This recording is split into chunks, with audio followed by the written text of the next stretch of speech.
அருமையான கர்த்தருடைய பிள்ளைகளே, அப்போ இந்த ஆவிக்குரிய நிலை சபை அடைய வேண்டும்.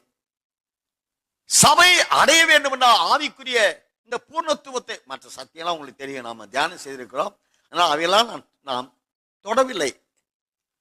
நாம தெரிந்திருக்கிறபடியாலே இந்த கிறிஸ்து இயேசுவின் பூர்ணத்துவத்தை அடைந்து கொண்டவர்கள், கிறிஸ்துவானவர் வரும்போது அவர் பிதாவினுடைய மகிமையினால், மனுஷகுமார் மகிமையோடு, தேவ மகிமையோடு அவர் வெளிப்படுவார். மத்தேயு 16:27 படி கிறிஸ்துவானவர் அவர் வெளிப்படும் போது மகிமையில் வெளிப்படுவார் என்றால் 1 பேதுரு 5:10 கர்த்தராகிய இயேசு கிறிஸ்துவின் மூலமாய் தமது நித்திய மகிமைக்கு அழைத்தவர். அப்ப இயேசு கிறிஸ்துவாகிய அன்பு தந்தை சொல்லுகிறார், பிதாவே, யோவான் 17:24 பிதாவே,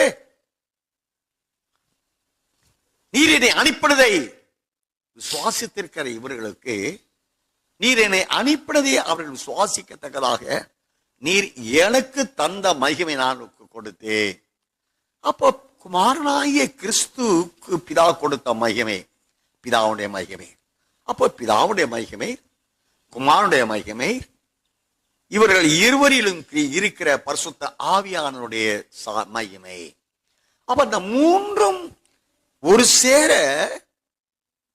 திவ்ய நிலை, நித்தியத்தில் வாழ்வதற்கு என்ற பழுதற்ற நிலை, தேவனுடைய திவ்ய சுபாவத்திற்குரிய நிலை, அதை அடைந்து கொண்ட பரிசுத்தர்களே மனைவியாக ஏற்றுக்கொள்ளப்பட மனவாட்டியாக ஆயத்தமாக வேண்டும் என்று வேதம் நமக்கு போதிக்கிறது. அப்ப இந்த நிலையை தேவன் தனிப்பட்ட மனிதனுக்கு கொடுக்கிறது இல்லை. அப்போஸ்தலர் 47 வாசித்திருக்கிற ரட்சிக்கப்படுகிற கர்த்தர் அனுதினம் சபையில் சேர்த்து வருகிறார். எதற்காக சேர்த்து வருகிறார்? இல்லை, சபை மொத்தமாக அந்த சபையில், சபை என்றாலே ஜெயம் பெற்றவருடைய கூட்டம் தான், ஜெயம் பெற்றவருடைய ஐக்கியம் தான். மற்றபடி அரைவேக்காடு முக்கால் சபை அல்லங்க. ஜெயம் பெற்றவர்கள் என்றாலே சாத்தானை ஜெயித்தவர்கள். மத்தேயு 14:18 படி சொல்கிறார், சபையில் பெண் நோக்க எது? பாதாளத்தை சபை மேற்கொள்ளணும். வெளிப்படுத்த 12ஆம் அதிகாரம் 10-11 வசனம் வாசித்தா, ஆட்டு குட்டி ரத்தத்தை சாட்சி வசனம் சாத்தானை, ஆக ஜெயம் பெற்றவர்கள் தான் சபை. மற்ற ஒரு சபை கிடையாது. அப்போ அந்த ஜெயம் பெற்றவர்களுடைய ஐக்கியம் என்ற கூட்டாய்மை என்ற சபையை பூர்ணமடைய வேண்டும் என்பது தேவ திட்டம். அதத்தான் அந்த சபையத்தான், ஜெயம் பெற்றவருடைய ஐக்கியம் என்ற சபையத்தான் கிறிஸ்து ஒரு முறை பல முறை அப்பா சொல்லிருக்காங்க, என் சரீரமான சபை, நான் சபைக்கு தலையாயிருக்கிறேன். அந்த சபைக்கு மூளைக்கல்லா, எபேசியர் 2 நான் சபைக்கு மூளைக்கல்லாயிருக்கிறேன்.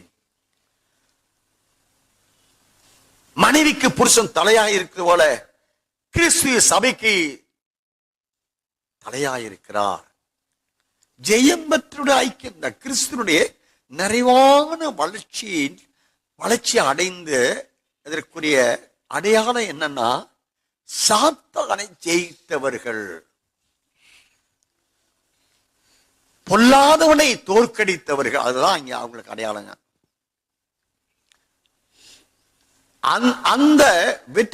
அந்த நிலையில் வெற்றி கொண்டவர்களையே சபையின் அங்கமாய் ஆண்டவர் ஏற்றுக்கொண்டு மனவாட்டியாய், பாருங்க, மத்தேயு 24 எடுங்க, மத்தேயு 20 எடுத்துக்கொண்டாலும் சரி,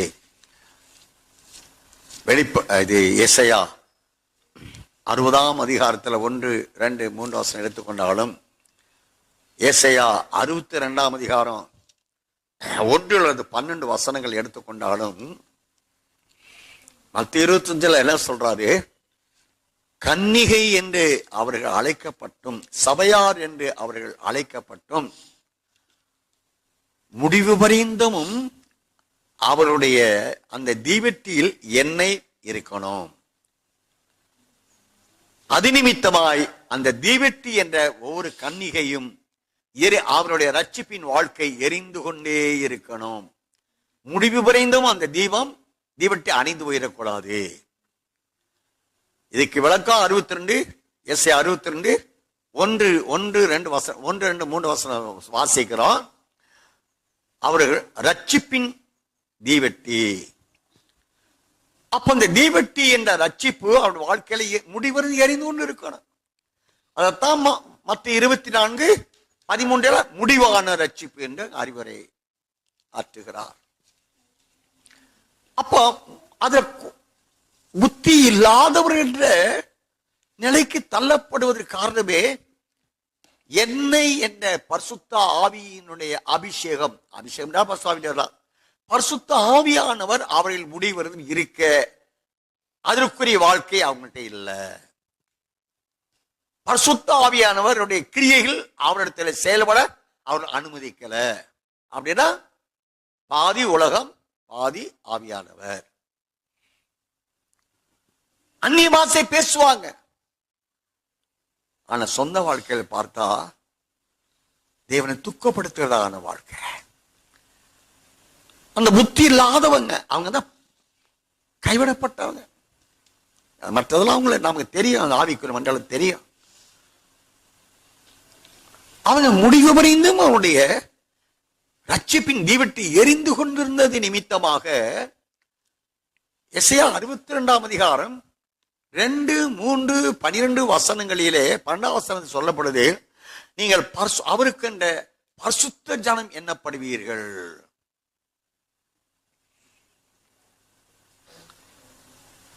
நீங்கள் அவருடைய கையில் ராஜமுடியாய் இருப்பீர்கள். 3ஆம் வசனத்துல இந்த ஒரு ஜெயம் பெற்றவருடைய கூட்டாய்மை தான் சபை. அப்ப அந்த சபை பூர்ணம் அடையணும் என்று தேவனுடைய கட்டளை. பூர்ணம் அடையாதவர்கள் கைவிடப்படுவார்கள். அடுத்தவர் போல அந்த உன்னதத்திலிருந்து வந்த இயேசுவினால் அருளப்பட போகிற நித்திய ஆசீர்வாதங்கள் இருக்கே, அதை சபை அடைந்து கொள்ள வேண்டும் என்றால் அந்த சபையின் ஊழியர்கள் பூர்ணமடைய வேண்டும். பாத்திரத்துல என்ன இருக்கோ அதுதான் அகப்பைக்கு வரும். ஊழியக்காரர் என்ற பாத்திரத்தில் என்ன ஆகாரம் இருக்கோ அந்த ஆகாரம் தான் ஊழியம் என்ற அகப்பைக்கு வரும். அந்த பாத்திரத்தில் இருக்கிற அந்த ஆகாரம் என்ற ஆவிக்குரிய போதனை, அது பூர்ணத்துவத்தை சார்ந்த போதனையை ஆக அந்த பாத்திரம் அந்த ஊழியர் என்ற அவர் பாத்திரத்துக்குள் இருக்கும் என்றால் அகப்பை என்ற உபதேசம் ஊழியம் அவற்றில் அதே ஆகாரம் அகப்பை மூலமாய் ஆத்துமாக்களுக்கு கொடுக்கப்படும். அப்ப சபை பூர்ணம் அடையணும், சபை அந்த நிலையை அடைய வேண்டும் என்றால் அந்த சபையின் ஊழியர்கள் பூர்ணம் அடைய வேண்டும். அதனாலதான் அருமை அப்பா பணி பேதுரு தலைமை போசனா ஏற்படுத்தினாருங்க. சரி, அவரவே அவருடைய பரிசுத்தத்துக்குள்ளாக சபை நிறைவடையணும் என்று ஒரு பிரமாணத்தை ஏற்படுத்தி இருக்கலாம் தானே. எதுக்கு பிதாவுடைய பூர்ணத்துவம், எதுக்கு கிறிஸ்துவனுடைய நிறைவான பூர்ணத்துவம், எதுக்கு பரிசுத்த ஆவியானவருடைய நிறைவான பூர்ணத்துவம், இவர்கள் மூவரும் ஒன்றரை கலந்து கொண்ட ஒரே பாத்திரமாகிய தேவனுடைய திவ்ய நிலை என்ற பாத்திரம். ஏன் இத பூர்ண பரிசுத்தத்தையுடைய தேவனுக்கு ஒப்பாக சபை வளர்ன்னு சொல்றாருங்க. சபை பாத்திரத்தில் என்ன இருக்கோ அதுதான் ஆகப்பிக்கு வரும். அதுதான் ஆகாரம். அதைத்தான் சபையின் மக்கள் புசிப்பார்கள். வேதத்திலே நாம் பல இடங்களிலே நாம் வாசிக்கிறோம்.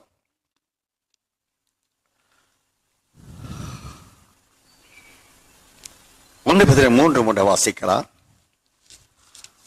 1 பேதுருவாங்க. அது கூட வாசி இருக்கணும் தான். எபேசியர் 4:1 வாசிங்களேன்.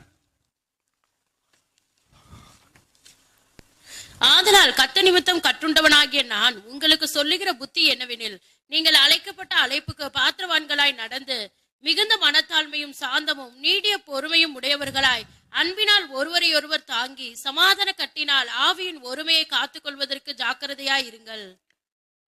கர்த்தர் நிமித்தம் கட்டுண்டவனாகிய நான் உங்களுக்கு சொல்லுகிற புத்தி என்னவெனில், நீங்கள் அழைக்கப்பட்ட அழைப்புக்கு பாத்திரவான்களாய் நடந்து.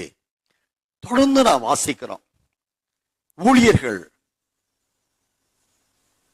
சபை பூர்ணமடைய ஊழியர்கள் அவர்களுக்குண்டான அழைப்பை காத்துக்கொண்டு அந்த 5 விதமான ஊழியத்தில் எந்த ஊழியத்துக்குரிய அழைப்பை பெற்றிருக்கிறார்களோ அந்த ஊழியத்துக்குரிய அழைப்பை ஊழியமாக செய்கிறவர்களே அந்த அழைப்பை காத்துக்கொண்டு அந்த அழைப்பில் நிறைவடைந்து பூர்ணர்களாகி அந்த அழைப்பை கொண்டு சபையை பூர்ணத்துவத்துக்குள்ளாக வேண்டும்.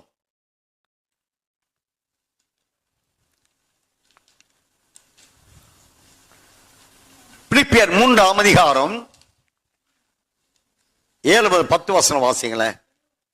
ஆகிலும் எனக்கு லாபமாய் இருந்தவைகள் எவைகளோ அவைகளை கிறிஸ்துவுக்காக நஷ்டம் என்று எண்ணினேன். அது மாத்திரமல்ல, என் கர்த்தராகி கிறிஸ்து இயேசுவை அறிகிற அறிவின் மேன்மைக்காக எல்லாவற்றையும் நஷ்டம் என்று எண்ணிக்கொண்டிருக்கிறேன். நான் கிறிஸ்துவை ஆதாயப்படுத்திக் கொள்ளும்படிக்கும் நியாய பிரமாணத்தினால் வருகிற சுய நீதியை உடையவனாய் இராமல் கிறிஸ்துவை பற்றும் விசுவாசத்தினால் வருகிறதும் விசுவாசம் மூலமாய் தேவனால் உண்டாயிருக்கிறதுமான நீதியை உடையவனாய் இருந்த கிறிஸ்துவுக்குள் இருக்கிறவன் என்று காணப்படும்படிக்கும் இப்படி நான் அவரையும் அவருடைய உயிர்த்தெழுதலின் வல்லமையையும் அவருடைய பாடுகளின் ஐக்கியத்தையும் அறிகிறதற்கும் அவருடைய மரணத்திற்கு ஒப்பான மரணத்திற்குள்ளாகி எப்படியாகினும் நான் மரித்தோரில் இருந்து உயிரோடு எழுந்திருப்பதற்கு தகுதியாகும்படிக்கும் அவருக்காக எல்லாவற்றையும் நஷ்டம் என்று விட்டேன், குப்பையுமாக எண்ணுகிறேன். நான் அடைந்தாயிற்று அல்லது முற்றிலும் தேறினவனானேன் என்று எண்ணாமல் கிறிஸ்து இயேசுவினால் நான் எதற்காக பிடிக்கப்பட்டேனோ அதை நான் பிடித்துக் கொள்ளும்படி ஆசையாய் தொடர்கிறேன். சகோதரரே, அதை பிடித்துக் கொண்டேன் என்று நான் எண்ணுகிறதில்லை. ஒன்று செய்கிறேன், பின்னானவைகளை மறந்து முன்னானவைகளை நாடி கிறிஸ்து இயேசுவுக்குள் தேவன் அழைத்த பரம அழைப்பின் பந்தய பொருளுக்காக லக்கை நோக்கி தொடருகிறேன். ஆகையால் நம்மில் தேறினவர்கள் யாவரும் இந்த சிந்தையாய் இருக்க கடவோம். எந்த காரியத்திலாவது நீங்கள் வேறே சிந்தையாய் இருந்தால் அதையும் தேவன் உங்களுக்கு வெளிப்படுத்துவார். ஆகிலும் நாம் எதுவரையில் தேறி இருக்கிறோமோ அது முதல் ஒரே ஒழுங்காய் நடந்து கொண்டு ஒரே சிந்தையாய் இருப்போமாக. சகோதரரை, நீங்கள் என்னோட கூட பின்பற்றுகிறவர்களாகி நாங்கள் உங்களுக்கு வழிகாட்டுகிறபடி நடக்கிறவர்களை மாதிரியாக நோக்குங்கள். ஏனெனில் அநேகர் வேறு விதமாய் நடக்கிறார்கள். அவர்கள் சோதரம் நான் வாசித்த இந்த 7ஆம் வசனம் முதல் 17ஆம் வசனம் முடிய அப்போஸ்தலனாகிய பவுல் தன்னை அங்க ரெஃபர் பண்றாரு. கடைசியில நாம் எதுவரையில் தேறி இருக்கிறோம், 16 வசனம், நாம் எதுவரையில் தேறி இருக்கிறோமோ அது முதற்கொண்டு ஒரே ஒழுங்காய் நடந்து ஒரே சிந்தையாய் இருப்போமாக. சகோதரரே, நீங்கள் என்னோட கூட பின்பற்றுகிறவர்களாகி நாங்கள் உங்களுக்கு வழிகாட்டுகிறபடி நடக்கிறவர்களை மாதிரியாக நோக்குங்கள். அநேகர் வேறு விதமாய் நடக்கிறார்கள்.